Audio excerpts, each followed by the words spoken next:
Well, these are the stories we're tracking at this hour, and joining us to help make sense of this is Olusegun Okwade, the chairman of Ikeja District Society of ICANN. He joins us via the telephone. Good to have you join us today. Good morning, Majeure, and good morning to all our viewers this morning. My pleasure to be here with you. Okay. Well, it would seem the last has not been heard when we talk about the impact of the flood. We see that even Nlng is declaring a force majeure. Talk to us about this, really. Yeah, it's quite disheartening and mind-blowing that we, as a country, we are actually not prepared for the climate change that has been in the race for over years now. You are aware that the Cameroon Dam was slightly released, and there was supposed to be a kind of input on the part of the country where some of those things are supposed to be received for us to even make use of for our electricity generation, just like we have the time to that. It is like triple of what we have. But this that is made because of failure of our leaders in planning for the future things that has come our way. And we know the operational arm of Nlng, like they said, because the fraud has actually taken over the majority of the things that they need to be, and the upstream have actually quitted the business. There is no need for those on the downstream to deal. But the impact of this is a massive on an average citizen who rely solely on that. Even now that we are asking and seeking for greener environment, clear of combustion and some other things that we've anticipated before. I hope on our part the government will be able to down the tension. We are looking at it from economic side. Even the flood itself has displaced a lot of people that have made them homeless. A lot of people have actually, a lot of life has been lost in the sense that so many diseases are coming out. I saw a video that went viral that even the flood went to the extent of creating an epidemic in an area where dead bodies that have been on ground for a while has actually been called out. So the flood has got an immense impact on our economic stuff. But knowing fully well that you can't continue to maintain a relationship that is not sustainable, and that's why the force majeure stuff is coming up from Nlng. Possibly, if the EU is saying, you might have, maybe the local companies take over some of the facilities that Nlng will deliver. But it's going to impact us greatly, both as citizens and the government itself, because of the figures that this sector on its own generates to our economy. Well, definitely. There's a lot more to say, but we'll just leave it there for that one. Let's check the second story now. We see that the federal government is optimistic, when it comes to its project to increase power generation to 25,000 megawatts. And there are some Nigerians who are saying, well, apart from whatever it is you want to achieve with cement, we already have 12,000 installed capacity for generation, and we're not seeing that, coming into effect. Talk to us about your reaction to this. Yeah, well, it's part of the appraisal of Mr. President in the last 7 years. But you ask yourself, if you look at the words that was used, you mentioned it that it's actually in the pipeline. It's a continuous process of possibly laying the foundation. I know at times when you lay the foundation of something, it may not be too obvious to everyone to know the kind of structure you want to put on it. Because if you need to look back in the last 7 years, I don't think we've made any serious improvement in terms of power generation that we can boast of. And if you are talking of increasing the generation, how about the other arms that is transmitting it and the disco, knowing fully well that this sector has 3 segments? It's not enough for us to say we want to generate, even though the track record is not there and the wrong, but based on my analysis and the sector that I play a major role in, we've not seen an inroad of serious improvement in terms of generation. We've not had so much structures that are put in place or infrastructure that is actually going to do this. We know Siemens is working on certain things with CCN and Genco. Lot of, but I see more of CCN rather than the generation company, because generation is no longer in the hand of the government. It's not a private company that actually work in line with that to generate those electricity for them to dispatch. So government saying that those things are there, I'm sure they are only telling us that we have a living environment for this partnership of private company coming in to play their role. But specifically, what do you think? Let me come in here, please. Thank you. Specifically, what do you think about this particular deal with German Siemens? Well, it's a good deal because we spend the time to that number that government has no business in the business of the day.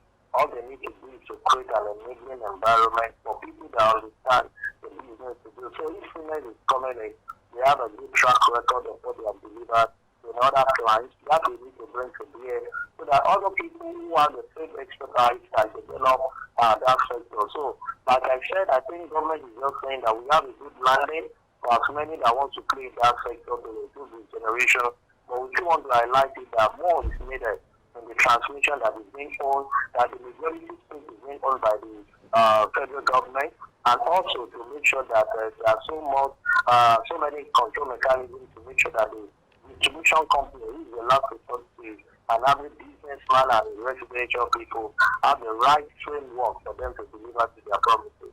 All right. Well, let's look at Osinbajo now, talking about allowing market forces to, control foreign exchange in Nigeria. Talk to us about the foreign exchange in Nigeria, really. What are the issues and how can these issues be solved? Remembering also that the CBN has actually stopped sale of foreign exchange to BDCs, and they are also complaining that that is the reason we are having this speculation, we're having round tripping and stuff like that. Talk to us about this. What is the real problem and how can it be solved? So if we're even going to go by what Osinbajo has said now, how will that work?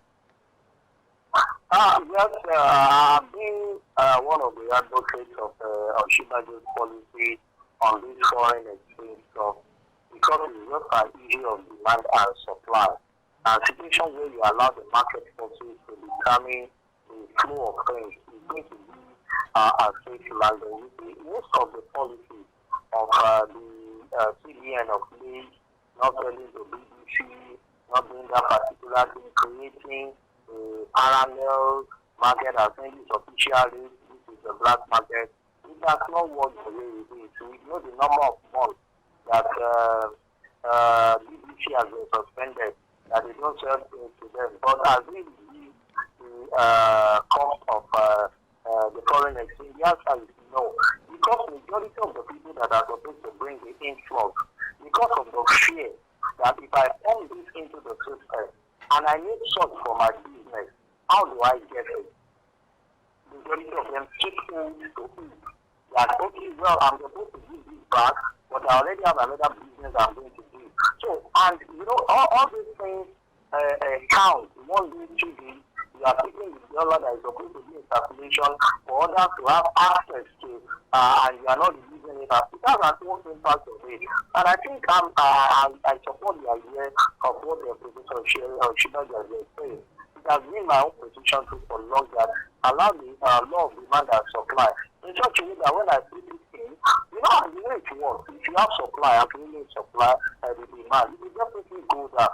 The situation where what we are facing now is that demand is actually, over, it's much more than supply in calculation. And when that scarcity or is obtained, the higher the price it will be. So let's allow the future. If I go up, for a specific period of time, but I want to let people know that they have a safe landing. Even when I pump in my dollar, if I need it tomorrow, I know that other people too will pump in, I can get those things. We discover that the natural market force will play its role there and you see it coming down. When you get around that which you are doing here, you discover that the difference between the parallel market and the official rate is as much as 300. So I can, for 2-3 days, I can procure something from the official market at 480 something, and the share even at 600, maybe like 200 naira on the dollar. You know, for 2-3 days, we utilize it. I give back my dollar to me, and I need one. Let me come in here. Let me come in here. Are you concerned about some sort of economic sabotage happening in this regard? When we look at round tripping, people who get this foreign exchange with the disguise that they want to use it for maybe some importation and stuff. But at the end of the day, they end up selling, you know, to people out there, causing, you know, some of the challenges, or even making us further go deeper into these problems. What do you think can be done? Is the CBN doing enough to ensure that these monies get to the right persons who need them, and not just people who want to make business with them, or who want to make money with them, rather?